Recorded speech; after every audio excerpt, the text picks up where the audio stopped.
Waalaikumsalam warahmatullahi wabarakatuh. A'udzubillahi minasyaitonirrajim. Bismillahirrahmanirrahim.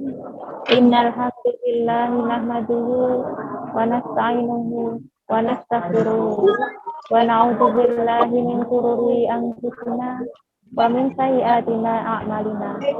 May yahdihillahu fala mudilla lahu wa may yudlil fala hadiya lahu. Asyhadu an la ilaha illallah wahdahu la syarika lah. Wa asyhadu anna Muhammadan abduhu wa rasuluhu la nabiyya ba'dahu. Allahumma shalli ala sayyidina Muhammad wa ala ali sayyidina Muhammad. Rabbi shrah li sadri wa yassir li amri wahlul 'uqdatam min lisani yafqahu qawli, amma ba'du. Al-Mukarram kepada para alim ulama yang insya Allah selalu kita taksimi segala fatwa dan nasihat-nasihatnya. Yang saya hormati Bapak Ustadz Imam Baihaqi selaku General Manager Dompet Duafa Hong Kong. Yang saya hormati Ustadz Fauzan Akbar Taulay dan teman-teman semuanya perantau online yang insya Allah dimuliakan Allah Subhanahu wa Ta'ala. Alhamdulillah, untayan puja dan puji syukur kehadirat ilahi Rabbi Allah Subhanahu wa Ta'ala yang telah memberikan kesempatan kepada kita pada kajian hari ini dalam nikmat iman Islam dan dalam keadaan sehat walafiat. Biqaulina alhamdulillahirabbil alamin. Salawat kecintaan dan salam kerinduan selalu kita curahkan ke hadirat baginda agung Muhammad sallallahu alaihi wasallam yang telah membawa umat minal zulumati ilan nur dan sebagai khatamul anbiya yang selalu kita tajim selawat. Syafaat. Yang pertama, langsung saja akan saya bacakan susunan acara pada hari ini. Yang pertama, pembukaan. Yang kedua, pembacaan ayat suci Al-Quran. Yang ketiga, sosialisasi media Dompet Duafa Hong Kong. Yang keempat, pemberian materi oleh Ustadz. Yang kelima, tanya jawab. Dan yang keenam, doa dan penutup.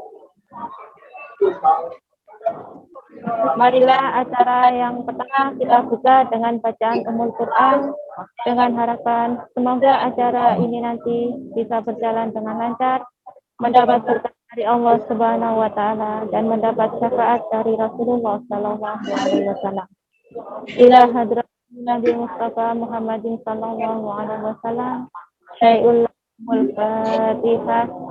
A'udzubillahi minasyaitonirrajim. Bismillahirrahmanirrahim. Alhamdulillahirabbil alamin.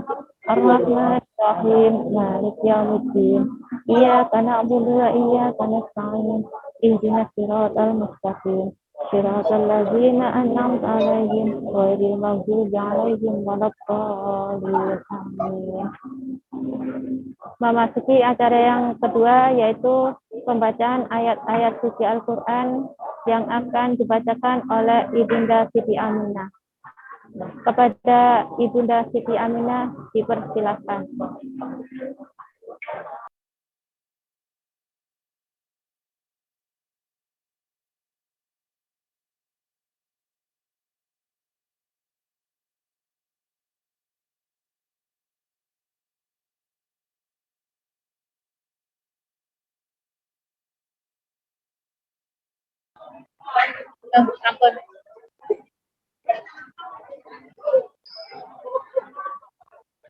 Assalamualaikum warahmatullahi wabarakatuh. Sudah. Waalaikumsalam warahmatullahi wabarakatuh.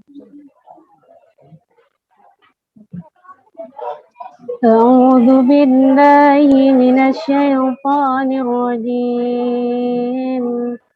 Bismillahirrahmanirrahim. Wa man lam yastati' minkum qawlan an yankihal muhsanatil mu'minati famimma malakat aymanukum أزواجكم من فتياتكم المؤمنات والله أعلم بإيمانكم بعضكم من بعض فانكحوهن بإذن أهلهن وآتوهن أجورهن بالمعروف محصنات غير مسافحات ولا متخذات الأخدان فإذا أحصن فإن أتينا بفاحشة فعليهن نصف ما على المحصنات من العذاب ذلك لمن خشي اللعنة منكم وأن تصبروا خير لكم والله غفور رحيم يريد الله ليبين لكم ويهديكم سنن الذين من قبلكم ويتوب عليكم والله عليم حكيم والله يريد أن يتوب عليكم ويريد الذين يتبعون الشهوات أن تميلوا ميلا عظيما يريد الله أن يخفف عنكم وخلق الإنسان ضعيفا يا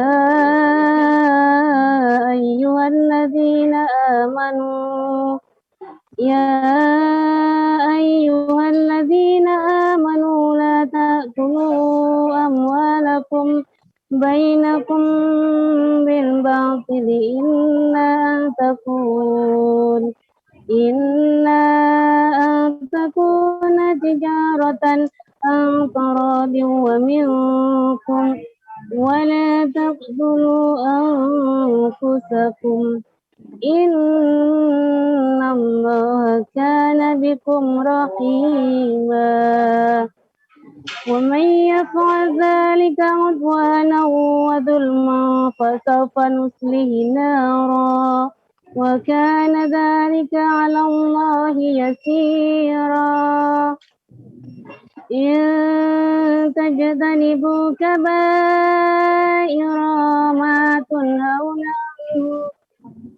ما تنهون عنه نكفر عنكم سيئاتكم وندخلكم مدخلا كريما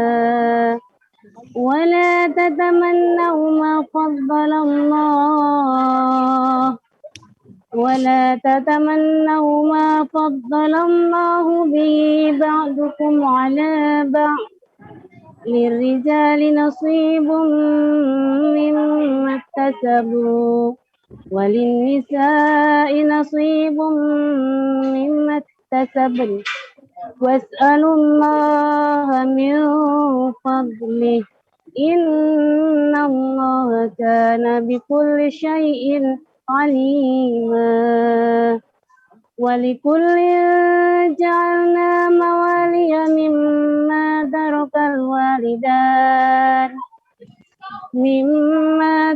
الوالدان والأقربون والذين عقدت أيمانكم فآتوهم نصيبهم إن الله كان على كل شيء شهيدا الرجال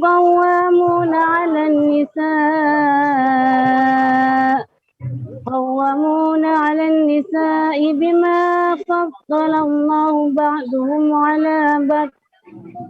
على بعض وبما أنفقوا من أموالهم فالصالحات قانتات حافظات للغيب بما حفظ الله واللاتي تخافون نشوزهن فعظوهن واهجروهن في المضاجع واضربوهن فإن أطعناكم فلا تبغوا عليهن سبيلا إن الله كان عليا كبيرا وإن خفتم شقاق بينهما فابعثوا حكما من أهله وحكما من أهلها إن يريدا إصلاحا يوفق الله بينهما إن الله كان عليما خبيرا صدق الله العظيم والسلام عليكم ورحمة الله وبركاته. Sadaqallahul adzim, sadaqallahul adzim, sadaqallahul adzim. Barakallahu lana wa lakum fil Qur'anil Karim. Terima kasih kami sampaikan. Semoga dengan dibacakannya ayat-ayat suci Al-Quran tadi bisa menambah keimanan kita semua, khususnya bagi yang membaca dan umumnya bagi kita semua. Amin, amin, ya rabbal alamin. Acara yang selanjutnya yaitu sosialisasi media dompet duafa Hongkong. Teman-teman sekalian, acara ini juga disiarkan secara langsung melalui Facebook dan juga rekamannya akan diupload di YouTube Dompet Duafa Hongkong. Jangan lupa untuk like fanpage Facebook Dompet Duafa Hongkong dan juga subscribe atau berlangganan YouTube Dompet Duafa Hongkong. Berlangganan YouTube Dompet Duafa Hongkong News untuk mendapatkan update informasi-informasi bermanfaat dan juga kajian-kajian yang diselenggarakan Dompet Duafa Hongkong. Terima kasih. Sambil kita menunggu Ustadz, boleh kita bersalawat bersama-sama. Anda semuanya memasuki acara yang selanjutnya yaitu materi dari Bapak Ustadz dengan tema apa arti sebuah tangisan. Kepada Bapak Ustadz Fauzan Akbar Daulay dipersilahkan.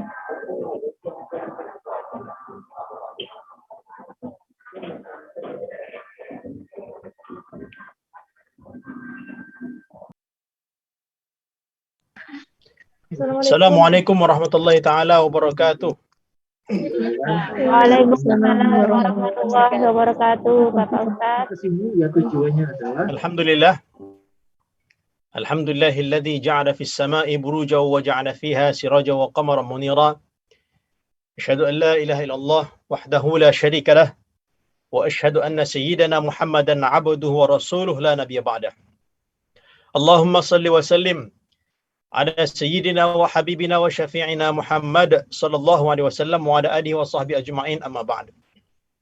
Hadirin ibu-ibu yang dirahmati Allah Subhanahu wa taala, alhamdulillah kembali kita berkumpul dalam majelis Allah Subhanahu wa taala. Sebuah hadis Nabi Muhammad SAW, man ja'ahul maut wa huwa yatlabul ilm. Siapa yang dia datang, hadir padanya. Apa yang datang? Kematian. Wa huwa yatlubul ilm. Sedangkan dia dalam keadaan mencari ilmu. Siapa yang dia datang kematian pada dirinya, sedangkan dia dalam keadaan menuntut ilmu. Untuk apa dia menuntut ilmu? Liyuhya bihil Islam. Untuk dia menghidupkan Islam. Maka fabainahu, dirinya, wa bainan nabiyyin, dalam riwayat yang lain bainal anbiya darajatun wahidah, hanya satu derajat saja. Artinya apa?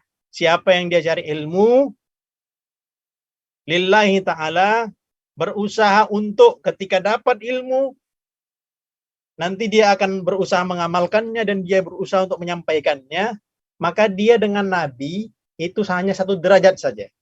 Artinya apa? Mendapatkan derajat yang tinggi. Semoga kita semua di sini menjadi orang-orang yang diridai oleh Allah Subhanahu wa taala, diberikan kesemangatan, keistiqomahan dalam mencari ilmu. Hadirin rahmati Allah,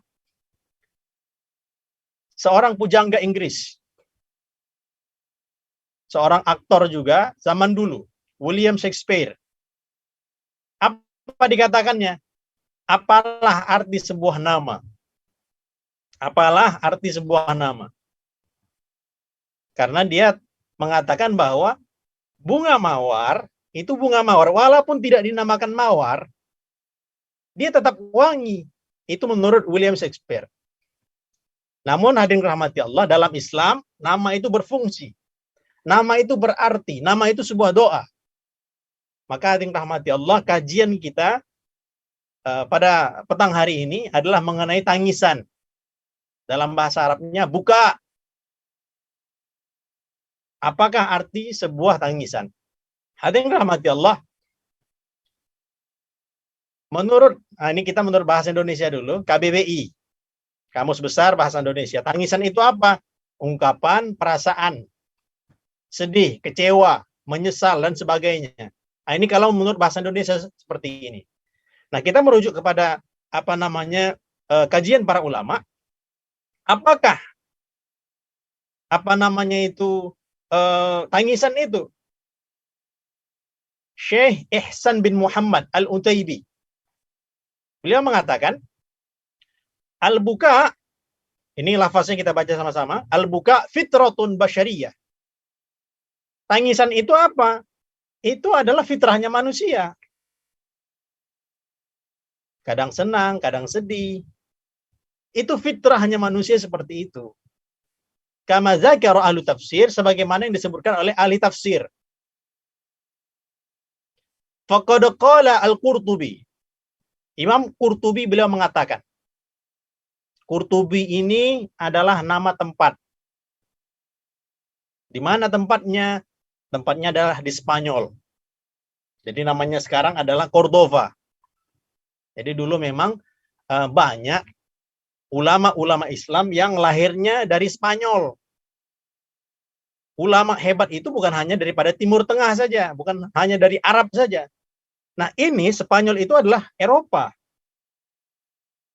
Nah, dulu di zaman khususnya Bani Umayyah, itu Abdurrahman Ad-Dakhil yang pertama kali masuk ke Spanyol, dan beliau membina kerajaan di sana, kekhalifahan di sana. Sehingga mendapatkan kekuasaan di sana. Nah, lahir banyak para ulama, sehingga ada 2 kiblat. Dulu di dunia ini ada 2 kiblat ilmu pengetahuan. Di mana? Satu di Baghdad, di Irak sana satu. Yang kemudian yang kedua adalah di Spanyol. Jadi masih ada tempatnya itu untuk di sana itu santri-santri diberikan free biaya mereka, bangunan ini pun indah. Nah, dulu seperti itu. Di mana itu? Di Spanyol. Namun sekarang memang telah berubah karena telah dikuasai oleh Kristen. Hadirin rahmati Allah, Imam Qurtubi, nah ini kita ingatkan sekali lagi bahwa tak usah kita membedakan antara ilmu Islam dengan ilmu fisika, biologi. Oh, ini ilmu dunia ini. Tak begitu. Ulama-ulama besar kita dulu paling sedikit mereka menguasai 2 bidang ilmu. Ilmu agama mereka kuasai dan ilmu sains mereka kuasai. Sekarang ini banyak orang menganggap bahwa kalau sudah ilmu agama saja. Kalau sudah ahli fisika, fisika saja. Sains saja. Tak begitu. Nah, kita mengembalikan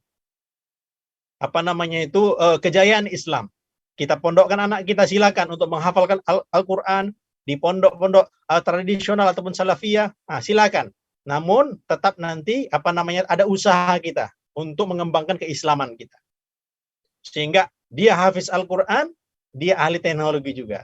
Dia hafal alfiyah, dia pun ahli dokter bedah juga. Syekh Yusri Jabir itu dokter hebat di Mesir, Al-Azhar University. Nah, beliau adalah dokter bedah sekaligus pakar hadis. Nah, beliau pakar hadis dan termasuk pakar tasawuf. Nah, hadirin rahmati Allah, Imam Qurtubi dalam tafsirnya beliau mengatakan wa annahu adhaka wa abka. Jadi dalam Al-Qur'an itu ada lafaznya huwa adhaka wa abka. Allah Subhanahu wa taala yang membuat seseorang itu dia senang, dia tertawa dan dia menangis. Jadi ini memang telah dimaktubkan, sudah dituliskan dalam Al-Qur'an bahwa memang ada itu tangisan dan memang ada itu kesenangan. Qala Atha, nah, kita jadi memang di sini yang membuat seseorang itu senang ataupun dia bersedih adalah Allah Subhanahu wa taala. Ini dalilnya banyak dalam Al-Qur'an, yang kita tampilkan sedikit saja. Oke. Nah, di sini apa sih hukumnya daripada menangis? Tangisan itu apakah berpahala, apakah berdosa, atau bagaimana? Nah, ini di sini bermacam-macam pendapat para ulama. Di antaranya hukum asalnya. Sekarang kita bicara hukum asalnya. Hukum asalnya apa? Adalah mubah. Bisa saja seseorang itu dia menangis, itu dia terjatuh dalam dosa. Sebaliknya, bisa saja seseorang itu dia menangis, dapat pahala. Anal buka fi'lun gharizi. Jadi buka ataupun menangis itu adalah tabiat manusia. La yamlikul insan daf'ahu ghaliban fa innahu mubah. Manusia itu kadang tak bisa menahan dirinya untuk dia menangis. Terlalu senang, kadang menangis. Terlalu sedih, yang menangis. Jadi namun hukum asalnya ada yang dosa, ada yang dia berpahala, namun hukum asalnya adalah mubah.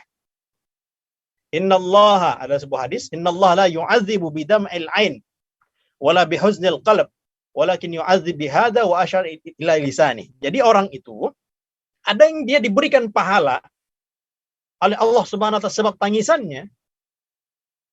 Ada yang dia diberikan pahala sebab tangisannya, ada yang diberikan dosa, ada yang diberikan pahala. Jadi apa yang menyebabkan seseorang itu dia diberikan pahala ataupun dosanya? Bagaimana apa yang terlintas dalam dirinya? Hadirin rahmati Allah, nah ini jenis-jenis tangisan. Jenis-jenis tangisan. Yang pertama itu bahagia. Senang. Terlalu senang. Bahagia betul. Jadi dulu kami melihat ada kawan-kawan yang hatam Al-Quran 30 juz, susah payah. Ada yang 3 tahun, 4 tahun, 5 tahun menghafalkan Al-Quran. Begitu hatam, begitu senangnya hati itu. Bahagianya luar biasa. Sebab apa? Step yang paling akhir daripada perjuangannya udah didapatkan. Kurang tidur, kurang makan, ngulang hafalan itu berat betul. Jadi kita ingatkan sekali lagi bahwa perlu kita itu bercita-cita diri kita. Walaupun seseorang itu dia sudah lansia, lanjut usia sudah, tak usah dia itu hanya aku kan sudah pensiun, tak usah lagi bercita-cita, aku nikmati saja, sehingga dia kurang gerak, tidak ada cita-cita apa-apa, tidak ada keinginan apa-apa, beristirahat aja di rumah, hanya nonton TV saja. Ini salah. Orang tua yang seperti ini silap pemahamannya. Semakin dia nanti pensiun, semakin dia nanti akan banyak bergerak, baik berkebun. Nah, kita ceritakan yang kemarin, Mbah Siti Aisyah, ada mbah-mbah, udah tua, umurnya berapa? Umurnya 77 tahun. 77 tahun. Berkeinginan dalam hatinya, ya Allah, aku ingin menghafalkan Al-Quran. Ini mbah-mbah di Surabaya, Masjid Al-Akbar, Surabaya, Masjid Biru itu. Itu beliau wisudanya di situ. Berapa lama beliau menghafalkan Al-Quran? 3 tahun. Hebatnya beliau itu, walaupun sudah tua, menghafal Quran itu 3 tahun. Jadi umurnya ketika wisuda, ketika khatam itu, umurnya 80 tahun. Mbah, pripun mbah? Ngafalnya pripun mbah? Gimana mbah ngafalnya itu? Apa enggak sibuk? Ya, sibuk juga seperti yang lain. Tetapi memang saya luangkan waktu untuk khusus untuk menghafalkan Al-Quran. Padahal beliau memang sudah punya anak juga 6 dan cucunya 13 orang. Itu Mbah Siti Aisyah di Surabaya. Ada juga Mbah Masruhin, TNI, pensiunan TNI. Ketika beliau setelah pensiun, beliau jadi security di Pondok Tebu Ireng. Melihat santri-santri menghafal Al-Quran, tergerak hati beliau menghafalkan Al-Quran. Sehingga beliau pun selesai dalam menghafalkan Al-Quran dan beliau diberikan hadiah umrah. Nah, jadi hadirin rahmati Allah, kebahagiaan ketika kita mampu mencapai target kita, itu luar biasa. Susah betul, susah payah kita. Mudah-mudahan diri kita dijadikan Allah Subhanahu wa taala dan keturunan-keturunan kita, anak-anak kita, keluarga kita menjadi ahli Al-Quran. Jadi ada tangisan yang karena bahagia. Yang kedua, sedih. Tangisan kesedihan, keluarga kita meninggal, orang tua, mungkin ada anak yang meninggal dunia, sangat bersedih. Yang ketiga, ini yang juara nih. Tangisan karena dosa. Ini ada orang yang dia menangis hanya pura-pura saja. Nah, ini tangisan yang seperti ini, walaupun dia menangis, zahirnya dia keluar air mata, maka ini adalah sebuah dosa. Berziarah kepada orang lain yang meninggal dunia, dia pura-pura menangis. Di zaman Nabi Muhammad SAW, jadi orang-orang jahiliyah itu ada orang yang dibayar. Ada orang yang dibayar untuk nangis. Spesialisasinya itu tukang nangis. Dulu ada pekerjaannya. Jenis pekerjaan apa? Pelajar, pekerja. Ini pekerjaannya itu adalah nangis. Dibayar dia untuk nangis. Nah, itu ada profesi seperti itu di zaman jahiliyah. Jadi mereka kadang mukul-mukul badan, berteriak-teriak untuk mewujudkan suasana yang sedih di tempat orang yang meninggal dunia tersebut. Nah, yang keempat, jenis tangisan yang keempat adalah yang berpahala, yaitu yang takut karena Allah Subhanahu wa taala. Ada yang rahmati Allah. Nah, ini ada tangisan yang dusta. Ini termasuk tangisan yang berdosa. Al-buka qad yakunu dalilan ala sidqil baqi. Wa qad la yakun. Jadi kadang-kadang memang itu tangisan betul-betul, tapi kadang-kadang ada yang pura-pura juga. Sebagaimana apa? Apa contohnya tangisan yang pura-pura? Kisahnya ikhwatu Yusuf. Kisahnya saudara-saudara Nabi Yusuf. Mereka ini pura-pura ketika pulang ke rumah. Jadi Nabi Yusuf dimasukkan dalam sumur. Bajunya diambil. Bajunya tersebut diletakkan darah kambing. Jadi mereka ja'u abahum aisya'ya bekun, pura-pura nangis. Padahal itu anak Nabi Yakub tersebut itu anaknya Nabi. Nabi Ibrahim itu punya anak. Siapa nama anak Nabi Ibrahim? Ada dua, yaitu Nabi Ismail dengan Nabi Ishak. Nabi Ishak punya anak. Siapa namanya? Nabi Yakub. Nabi Yakub punya anak Nabi Yusuf dan saudara-saudaranya. Jadi saudara-saudaranya Nabi Yusuf itu anak seorang nabi. Namun mampu juga ternyata anak seorang nabi ini berbohong. Padahal bapaknya seorang nabi, atuknya Nabi Ishak, dan atuknya lagi Nabi Ibrahim. Tapi mereka mampu untuk berbohong. Hadirin rahmati Allah, perlu bahwa kesalehan seseorang itu kadang tidak berpengaruh terhadap keturunannya. Oh, ini anak ustadz kok gitu ya? Enggak, memang tak seperti itu. Karena memang berbeda antara seorang ustadz tersebut, seorang ulama tersebut dengan anaknya. Jadi, ini tangisan yang dusta. Tangisan yang haram hukumnya. Mudah-mudahan dengan rahmat Allah, ini menangis karena Allah. Jadi, kalau Nabi SAW, ini dalam riwayat Tirmizi, la yalijun nar rajulun baka min khasyatillah. Siapa yang dia menangis karena Allah Subhanahu wa taala, maka dia tak akan dimasukkan ke dalam neraka. Sebagaimana air susu kambing itu setelah dikeluarkan daripada kantongnya tak akan kembali lagi, begitu juga orang yang dia menangis karena Allah Subhanahu wa taala, maka dia tak akan dimasukkan ke dalam neraka Allah Subhanahu wa taala. Hadirin rahmati Allah, ini dia tangisan yang diharamkan daripada api neraka. Satu, tangisan yang takut pada Allah. Yang kedua, tangisan karena berjaga fi sabilillah.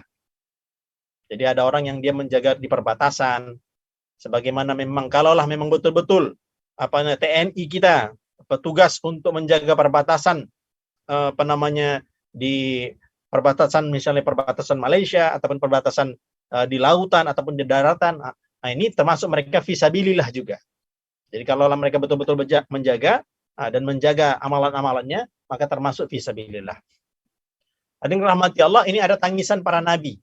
Jadi nabi-nabi ini pilihan mereka nih. Ulaika alladzina an'amallahu alaihim minan nabiyyin. Ini orang-orang pilihan. Siapa saja? Para nabi. Dan ada keturunan Nabi Adam. Manusia juga ada.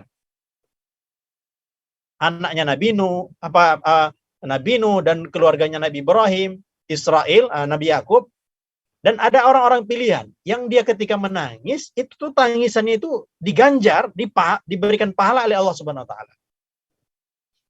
Jadi ini memang kalaulah menangis itu memang kalaulah karena Allah, kalaulah kita menangis karena takut pada Allah, kita menangis karena mengharapkan rahmat Allah Subhanahu wa taala untuk kita. Berat memang.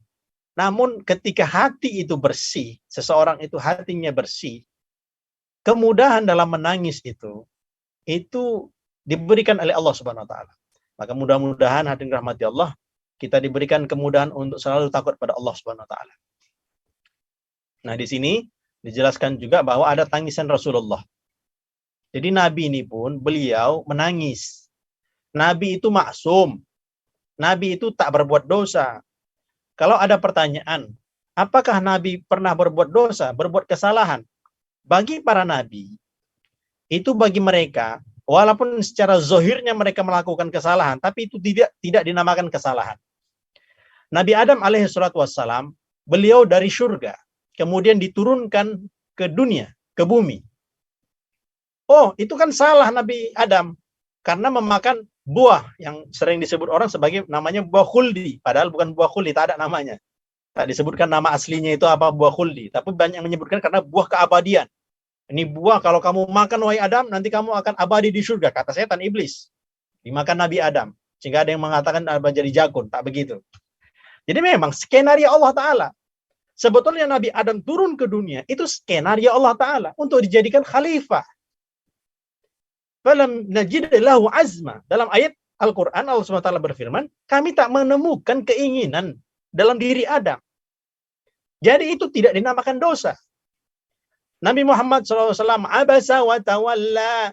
Ada beliau datang kepada beliau orang yang tingkat jabatannya itu nggak tinggi. Tiba-tiba ada orang tokoh yang dianggap Nabi Muhammad SAW. Ini prospeknya tinggi nih untuk keislaman. Maka ketika datang yang tokoh ini, itu yang dilayani oleh Nabi. Diperingatkan Allah Ta'ala tak boleh untuk berpaling daripada orang yang sederhana kepada orang yang tokoh. Tak boleh begitu. Nah, ini adalah sebagai petunjuk kepada Nabi Muhammad SAW. Sebagai sahibus syariah. Jadi itu tak dinamakan dosa.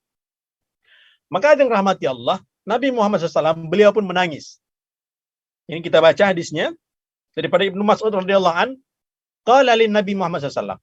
Ibnu Mas'ud ini didatangi Nabi. Wahai Ibnu Mas'ud, iqra' alayya al-Qur'an. Coba bacakan untuk saya Quran. Faqultu ya Rasulullah, aqra' alayka wa alayka unzil. Aku membacakan untuk kamu, wahai Nabi, sedangkan Quran itu kan diturunkan pada engkau, wahai Nabi. Nabi ini pun memang beliau suka juga untuk mendengarkan Al-Quran. Jadi bukan hanya membaca, tapi kita mendengarkan juga ketika orang membacakan Al-Quran. Maka beliau mengatakan, inni uhibbu an asma'ahu min ghairi. Aku suka mendengarnya daripada orang lain. Faqara'tu alaihi surat An-Nisa. Maka Ibnu Mas'ud radhiyallahu taala anhuma, beliau membacakan Al-Quran pada Nabi. Hatta ji'tu ila hadhil ayah, fa kaifa idza ji'na min kulli ummatin bi syahidi wa ji'na bika ala haula'i syahida. Jadi ketika dibacakan ayat tersebut, Nabi Muhammad SAW, fa idza ainahu tazrifan, nangis Nabi. Sebab apa? Mendengarkan ayat itu, paham Nabi dengan ayat itu. Jadi kita ini kalau membaca Al-Quran, alhamdulillah tiap Ramadan, mungkin setiap hari sudah ada amalan membaca Al-Quran. Alhamdulillah. Namun kita naik lagi tingkatan kita. Belajar untuk memahaminya. Beda antara orang yang membaca Al-Quran dengan kefahaman dan tidak kefahaman beda. Yang kalau kita tidak faham, hanya dapat 10 hasanah saja. Tapi siapa yang dia membaca Al-Quran dengan kefahaman, 700 kali lipat daripada yang tidak dengan kefahaman. Maka hadirin rahmati Allah, faham Nabi dengan ayat tersebut. Maka beliau pun menangis. Jadi setingkat Nabi pun menangis. Padahal Nabi Muhammad SAW ibadah beliau luar biasa. Ibadah beliau daripada malam hingga ke subuh. Kaki beliau bengkak-bengkak. Afala akuna abdan syakura. Wahai Nabi, kata Siti Aisyah, wahai suamiku, kamu masih boleh untuk beribadah dengan begitu mujahadah, begitu susah payah. Mengapa? Sedangkan engkau ini maksum. Bukankah aku ingin menjadi hamba yang bersyukur? Nah, itu seperti itu beliau. Jadi Nabi Muhammad SAW, beliau syukurnya itu tinggi pada Nabi. Kemudian dari rahmati Allah, ini sahabat yang menangis. Ini sahabat. Tadi Nabi, sekarang tingkatan sahabat. Apakah sahabat menangis? Di sini riwayatnya ada dalam Imam Bukhari. Riwayat Imam Bukhari rahimallahu taala. Jadi ketika Nabi SAW beliau berkhutbah, para sahabat menangis terisak-isak. Mengapa menangis? Karena Nabi cerita tentang akhirat.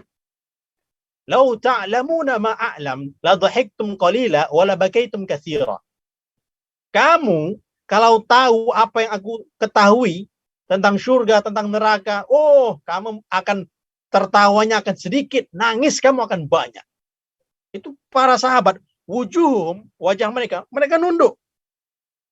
Karena ketika ucapan Nabi itu masuk ke dalam jiwa-jiwa mereka, kolbu-kolbu mereka, menangis mereka.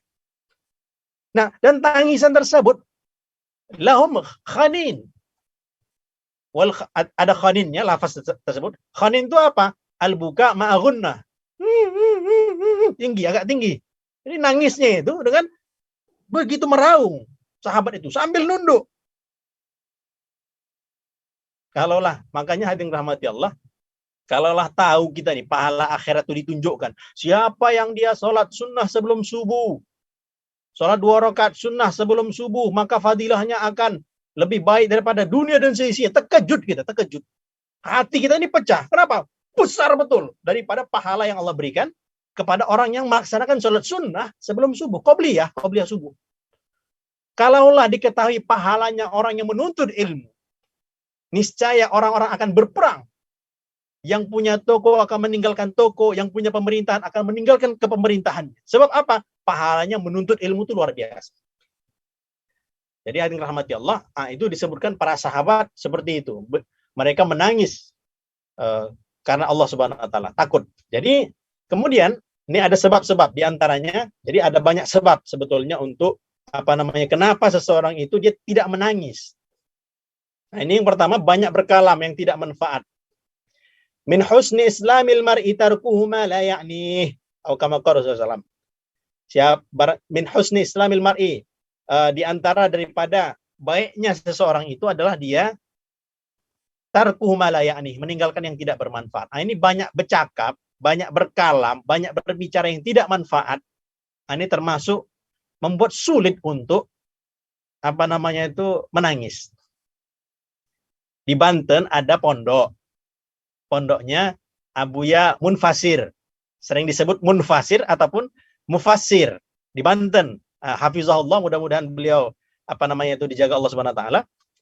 Pondok beliau itu santri yang baru masuk itu, siapa yang mau masuk santrinya disuruh puasa. Puasa apa? Puasa 11 hari, puasa air namanya. Puasa air itu gimana? Puasanya nggak makan-makan, minum air aja. Nanti ada puasanya naik tingkat. Kemudian ada tingkatannya, puasa ngomong.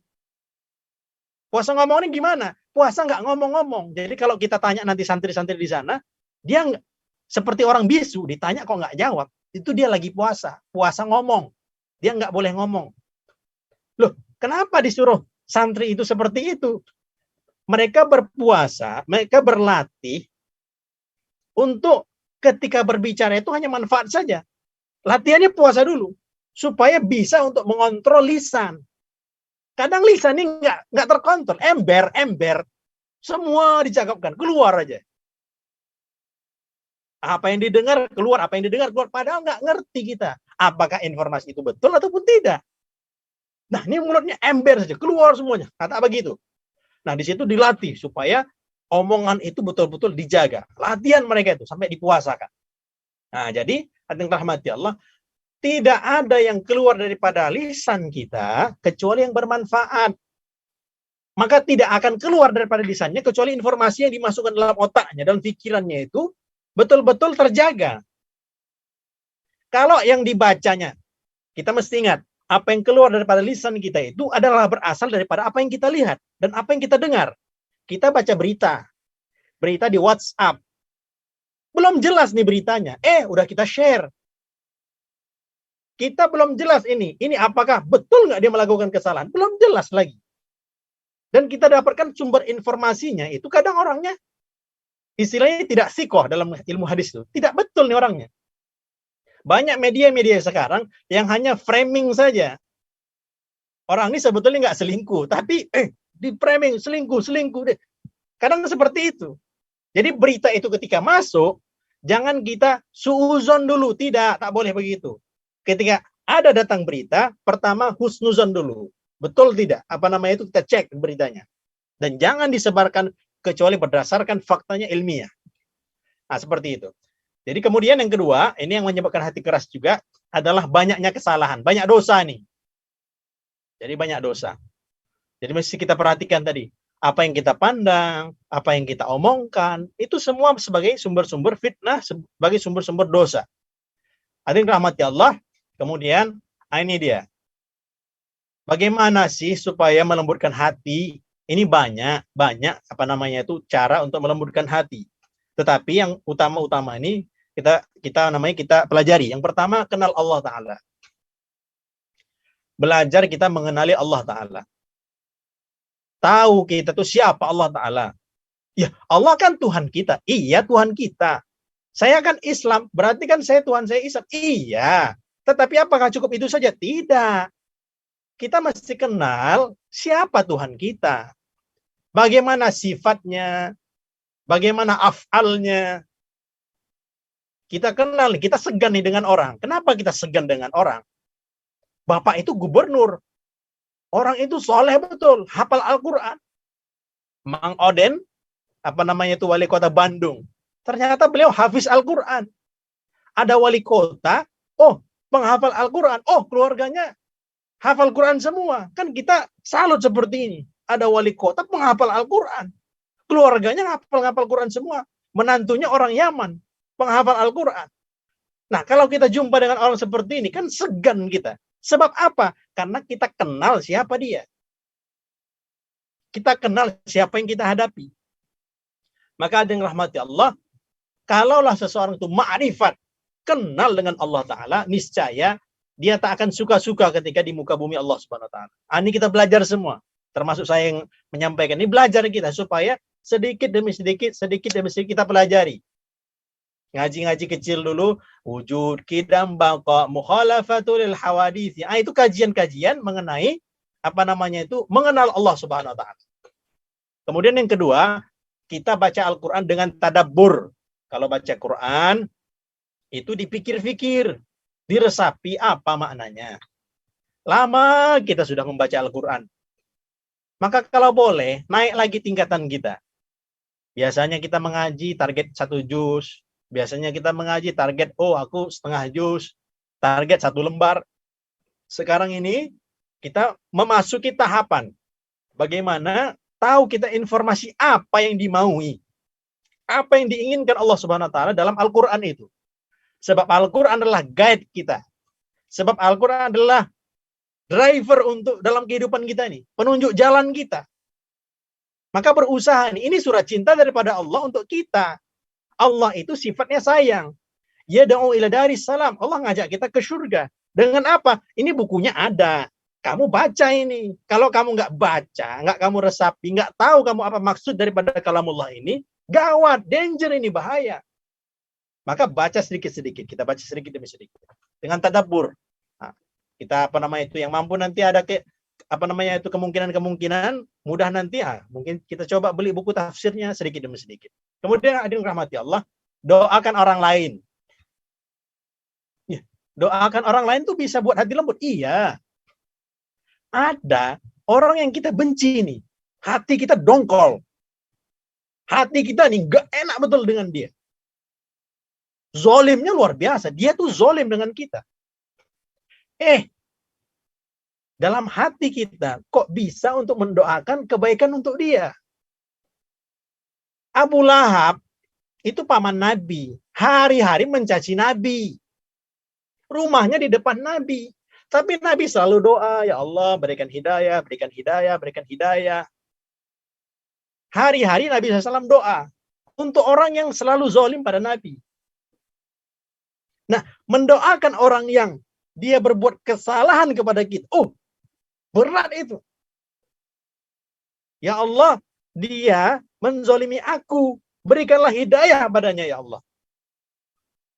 Perlu kita ketahui bahwa doanya orang yang terzalimi itu makbul. Maka kita doa kebaikan-kebaikan untuk diri kita dan dirinya. Kalaulah kita berusaha untuk mendoakan orang lain. Ya Allah, ini kawanku. Mudahkanlah kami sama-sama mengaji. Berikanlah kami kefahaman dalam setiap majelis yang kami pelajari ilmunya. Ya Allah, bantulah ia untuk lebih dekat dengan Engkau, ya Allah. Ya Allah, dia kenapa seperti ini, ya Allah? Hati dia di tangan Engkau, wahai Allah. Balikkanlah hatinya kepada kebaikan, ya Allah. Itu kita, kalau mendoakan orang lain, itu hati kita dilembutkan oleh Allah Subhanahu wa taala. Tak terasa nanti kalau kita doa itu kalau kita sholat berjamaah mungkin bagi seorang imam, dia dia tak usah berlama-lama. Tapi kita kalau mau sholat lama-lama, sendirian kita sholat. Sholat tahajud itu silakan sholat lama-lama. Dan kita doanya lama-lama. Di situ kita ucapkanlah, sampaikanlah, bincanglah dengan Nabi, dengan Allah Subhanahu wa taala. Ya Allah, semuanya diucapkan. Begini dari A sampai Z. Curhatnya dengan Allah. Dan kita menyampaikan, oh ya Allah ini saudaraku begini. Bantulah ia ya Allah. Itu kita sebutkan dan doanya panjang. Jadi ada ulama yang dia doa daripada malam hingga pagi. Itu memang diistiqomahkan ya doanya daripada malam hingga pagi. Karena setiap malam fi kulli lailah, setiap malam itu ada satu waktu yang dimana Allah Subhanahu wa taala mengkabulkan permintaan seseorang. Wahada, dan itu setiap malam itu ada tempatnya itu yang tidak kita ketahui. Maka dia ulama tadi dia doa terus, ya Allah, ya Allah, ya Allah. Paginya dikabulkan Allah Subhanahu wa taala. Ada orang yang pingin berziarah kepada keluarganya, nggak ada uang. Tiba-tiba pagi-pagi diketuk pintunya. Ini kisah nyata di Jawa Timur. Diketuk pintunya dan diberikan uang oleh orang yang akan keluar negeri. Jadi memang tadi aku saya bertulis itu luar. Ya, mungkin demikian Bu. Yang boleh saya sampaikan. Nah, silakan mungkin jika ada pertanyaan. Emang orang-orang pada dibungkus lagi Bu. Ya, misalnya bolong, ada lubang anginnya deh ada. Walaupun ada tutupannya gitu pada dibungkus lagi. Tangisan Udah jangan gede-gede lah hujannya. Ya, silakan Bu hostnya, silakan.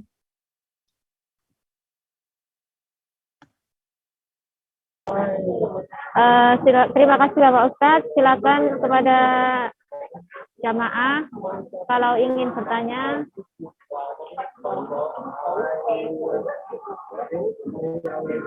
Silakan Bu.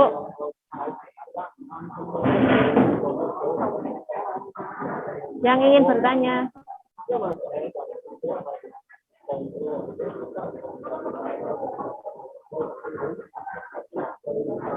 Ibu Nui, silakan Bu.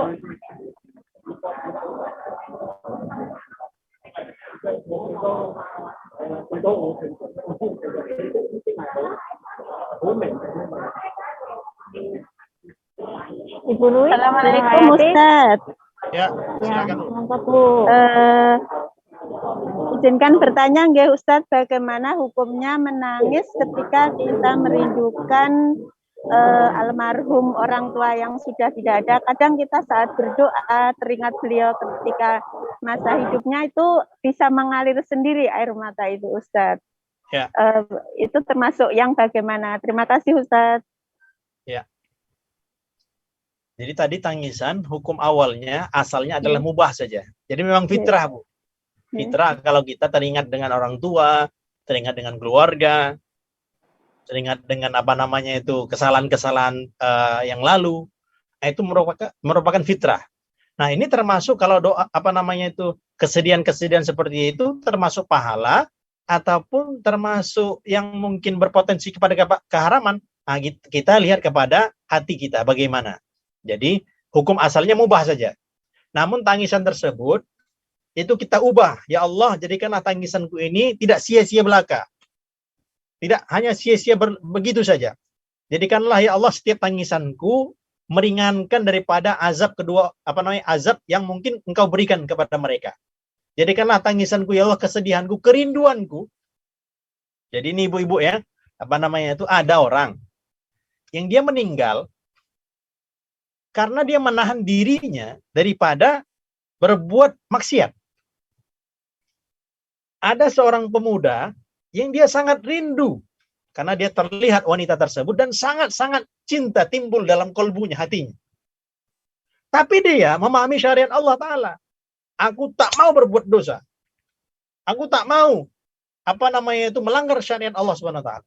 Sehingga apa? Ditahannya cintanya itu, ditahannya rindunya itu. Nah, orang seperti ini bagaimana? Orang seperti ini fisabilillah. Sebab apa seperti itu? Karena dia tahan kerinduannya itu sesuai dengan perintah Allah Subhanahu Wa Ta'ala. Dia nggak ada chatting-chattingan, hai, nggak ada assalamualaikum di DM-nya, nggak ada. Jadi memang dipotongnya keinginan itu. Begitulah fitrah manusia. Dan fitrah manusia memang begitu. Bahwa ada suka antara seorang lelaki pada perempuan, perempuan juga sebaliknya. Namun ditahannya. Nah, mudah-mudahan tangisan tadi, karena kita tahan kerinduan kita pada orang tua, jadikanlah ya Allah tangisan-tangisanku yang keluar ini ya Allah sebagai peringan daripada kesusahan-kesusahan orang tua. Maka setelah tangisan kita ini sebaiknya tetap kita kirimkan pahala untuk kedua orang tua kita. Baik kita baca Yasin kah ataupun amalan-amalan yang lainnya.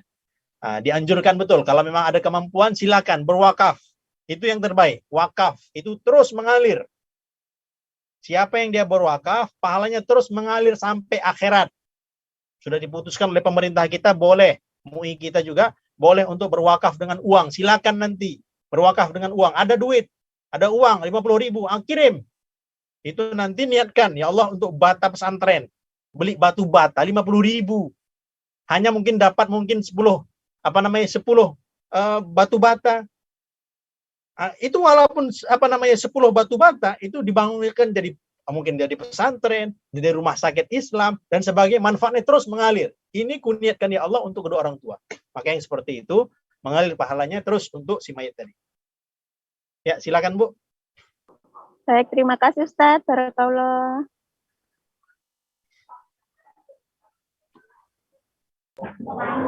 Silakan Bu yang ingin bertanya lagi.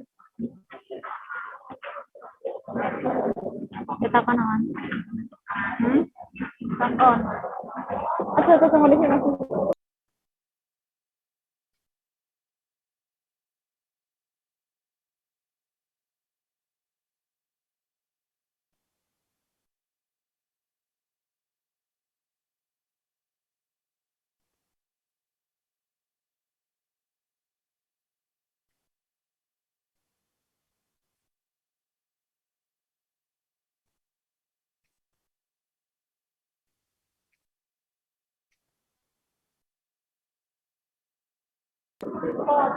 Silakan Bu yang ingin bertanya Bu.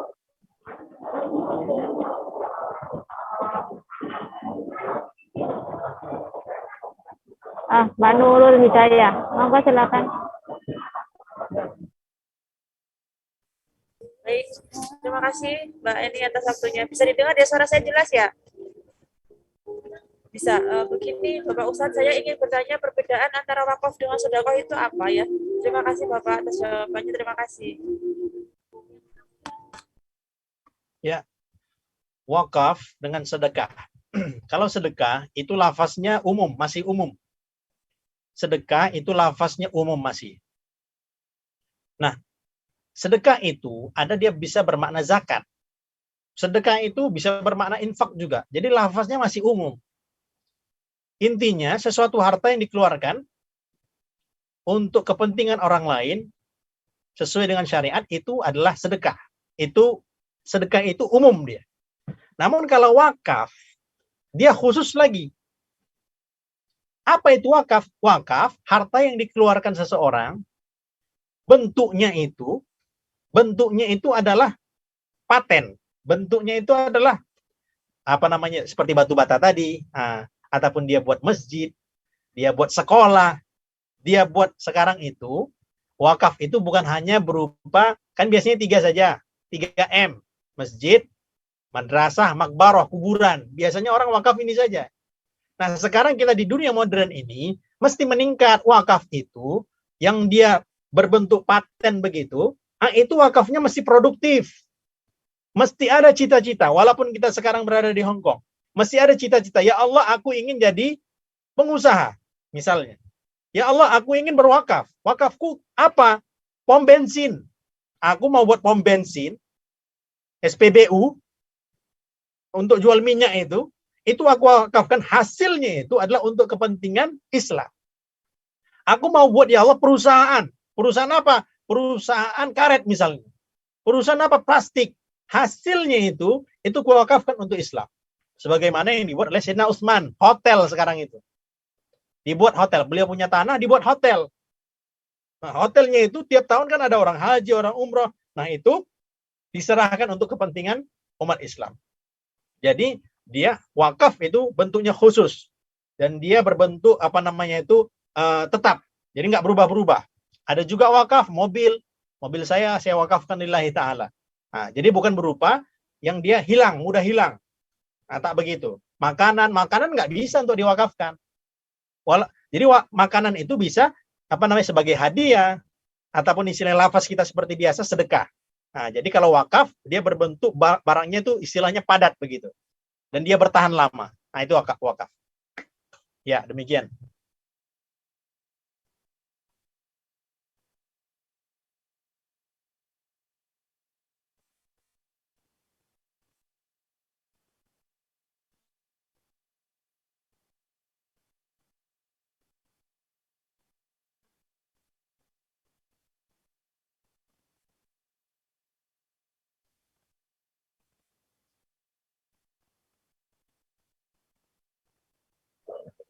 Silakan Novi, masih ada waktu 10 menit kalau ingin bertanya.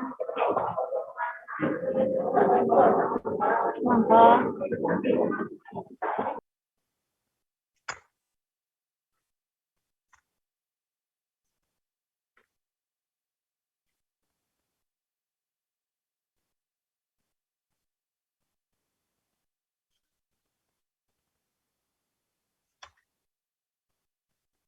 Ya, biar saya closing statement aja, Bu, mungkin. Baik Bapak. Jadi, ini terakhir, Imam Syafi'i, beliau mengatakan, ini bukan hadis ya, ini bukan hadis, tapi Imam Syafi'i beliau mengatakan, sering disampaikan bahwa ini hadis. Jadi ada yang bukan hadis sebetulnya, tapi disampaikan sebagai hadis. Nah, ini tak betul. Contohnya an-nazafatu minal iman, kebersihan adalah sebagian daripada iman. Itu bukan hadis. Itu bukan hadis, tapi perkataan hukama, ahli hikmah. Nah, ini apa beliau katakan bahwa Imam Syafi'i beliau mengatakan man arada dunya fa huwa bil ilmi. Nah, itu kan sering gitu. Siapa yang dia inginkan dunia dengan ilmu. Siapa yang ingin akhirat maka dengan ilmu. Siapa yang inginkan keduanya maka dengan ilmu. Maka dengan rahmati Allah, ini semoga Allah Subhanahu wa taala istiqomahkan kita dengan ilmu ini. Lezat kita dengan ilmu. Ilmu itu adalah gizi bagi hati. Ilmu termasuk untuk melembutkan hati. Kalau ada majelis, kalau kita ngaji, kok tambah keras hati kita? Kok kita ngaji, tambah misui orang, ngejek orang. Tambah ngaji, dia berjilbab. Dia jilbaber nih, dia akhwat. Tapi kok mulutnya terbang kemana-mana. Ini berarti ngajinya silap. Kalau mengaji, dia ada efeknya. Hati tambah lembut. hati tambah dekat dengan Allah. Itu yang kita mau ngajinya. Maka ada yang rahmati Allah. Nah ini di akhir majelis ini kita perbaharui lagi niat kita. Ya Allah, selesai aku mengaji ini tambah imanku pada Engkau. Tambah dekat diriku dengan Engkau, wahai Allah. Maka ada yang rahmati Allah. Kita cek lagi hati kita. Amalan kita mungkin yang belum beres. Mungkin sedikit demi sedikit kita perbaharui. Karena ini adalah gizi bagi kita. Maka mudah-mudahan kajian kita kali ini memberikan manfaat.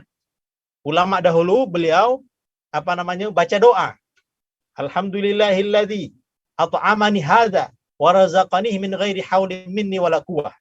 Doanya, alhamdulillah ya Allah, aku telah diberikan makanan. Makanan apa? Gizi untuk hati. Jadi mudah-mudahan Allah SWT terima daripada majelis kita ini, dan Allah SWT golongkan kita menjadi orang-orang yang sukses nanti memasuki surganya Allah SWT bersama Nabi Muhammad SAW. A'udzubillahi minasyaitonirrajim. Bismillahirrahmanirrahim. Alhamdulillahirabbil alamin. Wassalatu wassalamu ala asyrafil anbiya'il mursalin wa ala alihi washabihi ajma'in. Allahumma iftah lana futuhal 'arifin. Alhimna ilhamal malaikatil muqarrabin warzuqna fahmal anbiya'il mursalin. Ya Allah, ampunkanlah dosa-dosa kami ya Allah, dosa kedua orang tua kami ya Allah. Ya Aziz, Ya Ghaffar, Ya Hayy, Ya Qayyum, berikanlah kami ilmu yang bermanfaat ya Allah. Jadikanlah kami ya Allah orang-orang yang bertakwa kepada Engkau wahai Allah. Ya Allah, lembutkanlah hati-hati kami ya Allah. Lembutkanlah hati-hati kami ya Allah. Mudahkanlah kami menangis karena takut kepada Engkau wahai Allah. Bantu kami ya Allah untuk memperbaiki diri kami ya Allah. Bantu kami untuk mendekatkan diri kami kepada Engkau wahai Allah. Rabbana zalamna anfusana wa illam taghfir lana wa tarhamna lanakunanna minal khasirin. Rabbana atina fid dunya hasanah wa fil akhirati hasanatan wa qina adzabannar. Subhana rabbika rabbil izzati amma yasifun wa salamun alhamdulillahi rabbil alamin. Demikian mungkin yang bisa saya sampaikan. Kebaikan daripada Allah SWT, kekurangan daripada diri saya sendiri. Mohon maaf jika ada kekurangan. Assalamualaikum warahmatullahi taala wabarakatuh. Waalaikumsalam warahmatullahi wabarakatuh. Terima kasih kami sampaikan kepada Bapak Ustadz. Semoga dengan kajian tadi bisa menambah keimanan dan ketakwaan kita kepada Allah Subhanahu wa taala. Demi alhamdulillah, puja dan puji syukur kehadirat Allah Subhanahu wa taala yang telah memberikan kelancaran kajian pada siang hari ini. Marilah acara kita hari ini kita tutup dengan bacaan hamdalah. Alhamdulillahirabbil alamin dan doa kafaratul majelis. Subhanakallahumma wa bihamdika asyhadu an la ilaha illa anta astaghfiruka wa atubu ilaik. Demikian acara telah selesai. Saya sebagai pembawa acara dari awal hingga akhir, apabila ada kata-kata yang kurang berkenan, saya mohon maaf lahir dan batin. Akhirul kalam, ihdinas siratal mustaqim, ustiqom wa nafsi bitaqwa. Wabillahi taufiq wal hidayah, waridha wal kinayah. Wassalamualaikum warahmatullahi wabarakatuh. Waalaikumsalam warahmatullahi wabarakatuh.